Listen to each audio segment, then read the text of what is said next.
और हम बात कर रहे थे बिहार की बेगूसराय जिले से ताल्लुकात रखने वाले राष्ट्रकवि रामधारी सिंह दिनकर ने महाकाव्य रश्मि रथी में एक लाइन कही थी। उन्होंने कहा कि नाम धाम कुछ कहो, बताओ कि तुम जाति कौन हो।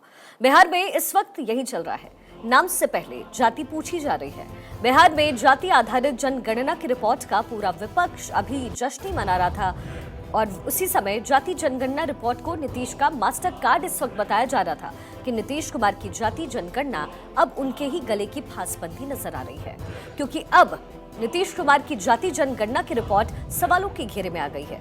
बीजेपी तो नीतीश कुमार की जाति जनगणना पर सवाल उठा ही रही है, लेकिन अब तो नीतीश कुमार की पार्टी जेडीयू के सांसद भी जाति जनगणना की रिपोर्ट में गड़बड़ झाले का जिक्र कर रहे हैं। ये गंभीर आरोप लगा रहे हैं। नीतीश कुमार की पार्टी जेडीयू से सीतामढ़ी से लोकसभा सांसद सुनील कुमार पिंटू का कहना है कि बिना किसी सर्वे के कागजों पर जनगणना की गई है।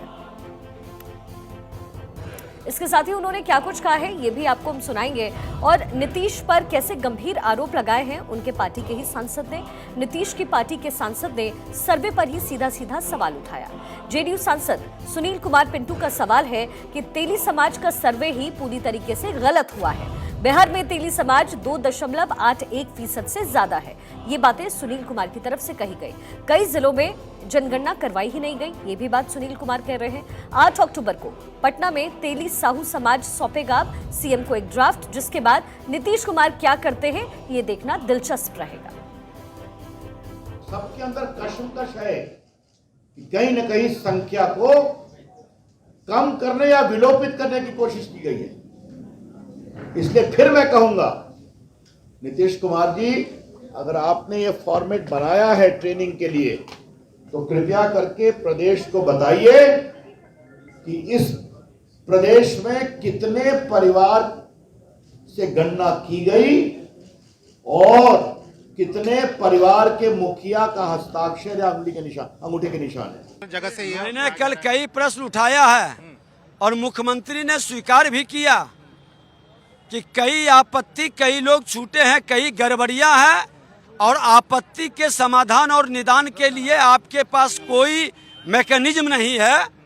और जिस तरह से किया गया जिले के बाहर का, राज्य के बाहर का, देश के बाहर का, उसका आपने कैसे काउंट किया, ये सारे विषय पर उनको बतानी चाहिए। उन्होंने कहा है पदाधिकारियों को इसको जरा सा देख के समीक्षा करिए।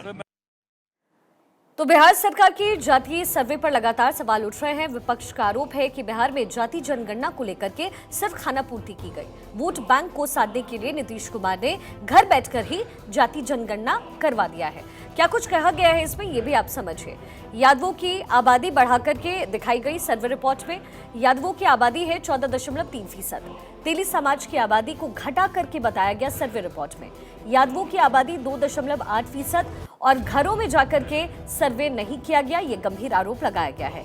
जनगणना पर सरकार ने 538 करोड़ रुपए खर्च किए हैं। तो रिपोर्ट में किन किन बातों का जिक्र है यहाँ हमने आपको बताया, लेकिन सबसे बड़ा सवाल ये है कि क्या सिर्फ वोट बैंक की राजनीति के लिए नीतीश कुमार ने जनगणना का इस्तेमाल पूरी तरीके से किया है।